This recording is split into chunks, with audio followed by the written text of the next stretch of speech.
नमस्कार, next eyes Hindi के HOD अंक में आपका स्वागत है। आज की पहली न्यूज के ऊपर बात करते हैं। इस न्यूज को द हिंदू ने अपने पेज नंबर 1 पर कवर किया था और ये इकोनॉमी सेक्शन से जुड़ी हुई न्यूज है। जीएस पेपर 3 के अंतर्गत शामिल होगी। न्यूज ये है कि केंद्रीय मंत्रिमंडल ने कृषि क्षेत्र के लिए 14,235 करोड़ रुपए के कुल परिव्यय वाली 7 बड़ी परियोजनाओं को मंजूरी दी है, जिनमें सबसे महत्वपूर्ण है डिजिटल कृषि मिशन। केंद्र सरकार ने किसानों के जीवन को बेहतर बनाने और आमदनी को बढ़ाने के उद्देश्य से सोमवार को प्रधानमंत्री नरेंद्र मोदी की अध्यक्षता में हुई कैबिनेट बैठक में कृषि क्षेत्र के लिए 14,235 करोड़ रुपए की कुल परिव्यय वाली 7 परियोजनाओं को मंजूरी दे दी है। नई व्यवस्था में किसानों को मोबाइल पर ही कृषि से संबंधित सारी सूचनाएं मिल जाएंगी। लोन लेना भी आसान होगा। कैबिनेट बैठक के बाद सूचना और प्रसारण मंत्री अश्विनी वैष्णव ने बताया कि इन परियोजनाओं के जरिए कृषि शिक्षा एवं अनुसंधान, प्राकृतिक संसाधनों के प्रबंधन, जलवायु परिवर्तन से मुकाबला, डिजिटलीकरण एवं बागवानी के साथ ही पशुधन क्षेत्रों के विकास को आधार मिलेगा। अब बात करते हैं कि किस परियोजना पर कितना खर्च होगा। डिजिटल कृषि मिशन पर 2,817 करोड़ रुपए खर्च होंगे। फसल विज्ञान पर 3,979 करोड़ रुपए, कृषि शिक्षा प्रबंधन के लिए 2,291 करोड़ रुपए, बागवानी मिशन के लिए 860 करोड़, पशुधन स्वास्थ्य और उत्पादन के लिए 1,702 करोड़, कृषि विज्ञान एवं केंद्र समृद्धि के लिए 1,202 करोड़, प्राकृतिक संसाधन प्रबंधन के लिए 1,115 करोड़ रुपए। इसमें पशुधन यानी लाइव स्टॉक के स्वास्थ्य और उनके उत्पादन के लिए भी योजना को मंजूरी दे दी गई है। अगली न्यूज की ओर बढ़ेंगे हम लोग। इस न्यूज को द हिंदू ने अपने पेज नंबर 10 पर कवर किया था और ये भी इकोनॉमी सेक्शन से जुड़ी हुई न्यूज है। जीएस पेपर 3 के अंतर्गत शामिल होगी। न्यूज ये है कि देश में डिजिटल सार्वजनिक अवसंरचना बनाने की अपनी रणनीति के तहत आरबीआई ने घोषणा की है कि reserve bank innovation hub Bengaluru द्वारा यूएलआई यानी यूनिफाइड लेंडिंग इंटरफेस नामक एक नया टेक्नोलॉजी प्लेटफॉर्म प्रस्तुत किया जाएगा, जो किसानों और एमएसएमई उधारकर्ताओं को शुरुआत में ही बिना किसी बाधा के लोन उपलब्ध कराएगा। अब बात करते हैं कि यूएलआई क्या है। यूएलआई यानी यूनिफाइड लेंडिंग इंटरफेस एक ऐसा प्लेटफॉर्म है जो ग्राहक के डिजिटलीकृत वित्तीय और गैर वित्तीय डेटा को कई डेटा सेवा प्रदाताओं से ऋणदाताओं तक निर्बाध रूप से पहुंचाने की सुविधा प्रदान करता है, जिससे विभिन्न प्रकार के उधारकर्ताओं के लिए ऋण हामीदारी सहज और ग्राहक यात्रा को सुचारू किया जा सके।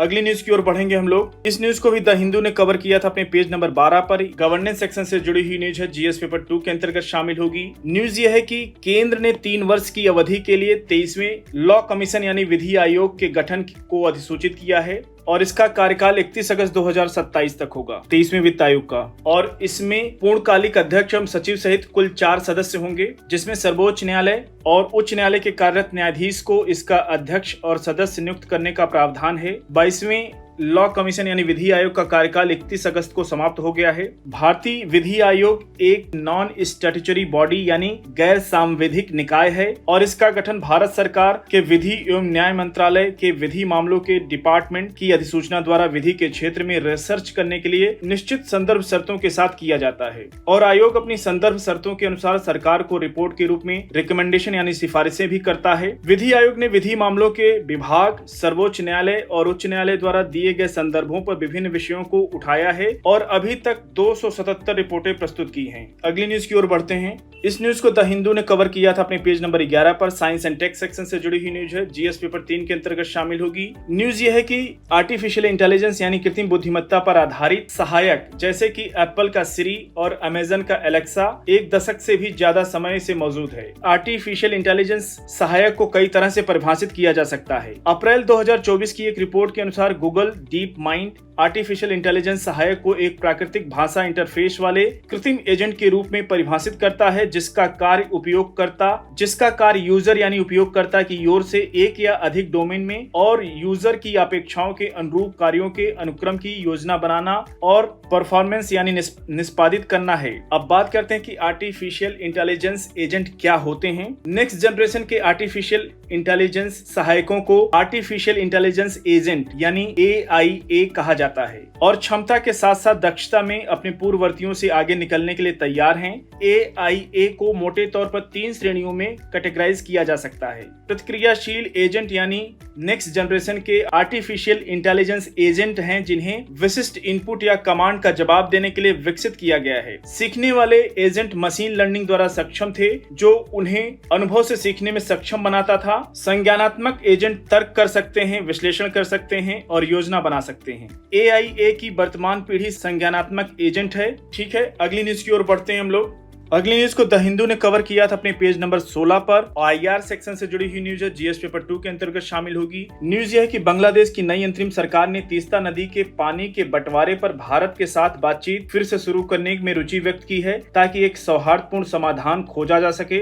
अंतरिम सरकार में जल संसाधन मामलों की सलाहकार सैयदा रिजवाना हसन ने कहा कि हम भारत के साथ तीस्ता और अन्य जल बंटवारा समझौते को सौहार्दपूर्ण वार्ता से सुलझाना चाहते हैं। ये वहाँ की सलाहकार सैयद रिजवाना हसन है। भारत और बांग्लादेश वर्ष 2011 में तत्कालीन प्रधानमंत्री मनमोहन सिंह की ढाका यात्रा के दौरान तीस्ता जल बंटवारे पर एक समझौते पर हस्ताक्षर करने वाले थे, लेकिन पश्चिम बंगाल की मुख्यमंत्री ममता बनर्जी ने अपने राज्य में पानी की कमी का हवाला देते हुए इसका समर्थन करने से इनकार कर दिया। ये समझौता नहीं हो पाया। ब्रह्मपुत्र की एक सहायक नदी तीस्ता कांगसे ग्लेशियर से निकलती है। आइए इसको मैप के माध्यम से आपको बताते हैं। कांगसे ग्लेशियर है, यहाँ से उद्गम होता है तीस्ता नदी का। उसके बाद भारत के राज्य सिक्किम से होते हुए प्रवेश करती हैं और आगे बढ़ते हुए पश्चिम बंगाल की ओर जाती है और यहाँ पे इसकी ब्रह्मपुत्र की सहायक नदी भी है तीस्ता नदी। उसके बाद फिर तीस्ता आगे बढ़ जाती है बांग्लादेश में, आप देख सकते हैं मैप में। अगली न्यूज की ओर बढ़ते हैं हम लोग। इस न्यूज को पीआईबी ने कवर किया था, इकोनॉमी सेक्शन से जुड़ी हुई न्यूज है जो जीएस पेपर 3 के अंतर्गत शामिल होगी। न्यूज ये है कि जीवांत सेमीकंडक्टर इकोसिस्टम विकसित करने के उद्देश्य से प्रधानमंत्री श्री नरेंद्र मोदी की अध्यक्षता में केंद्रीय मंत्रिमंडल ने गुजरात के सानंद में एक सेमीकंडक्टर इकाई स्थापित करने के लिए केनेस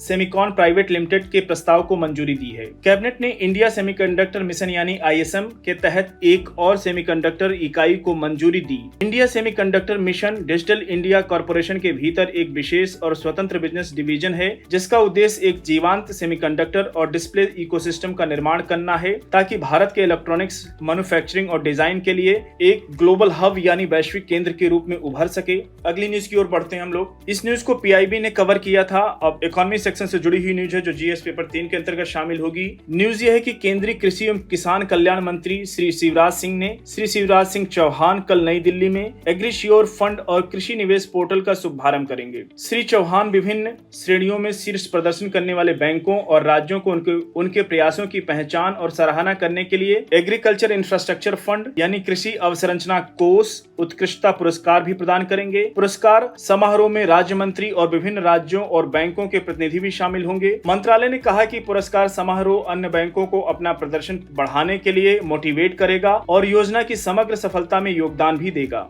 एग्रीकल्चर इंफ्रास्ट्रक्चर फंड को कटाई के बाद के मैनेजमेंट के बुनियादी ढांचे और सामुदायिक कृषि परिसंपत्तियों के निर्माण के लिए वर्ष 2022 में लॉन्च किया गया था। साथियों, आज के एचओडी अंक को यहीं पर समाप्त करते हैं। मिलते हैं नेक्स्ट अंक में कुछ और न्यूज के साथ। तब तक जुड़े रहिए नेक्स्ट आइस हिंदी के साथ। धन्यवाद।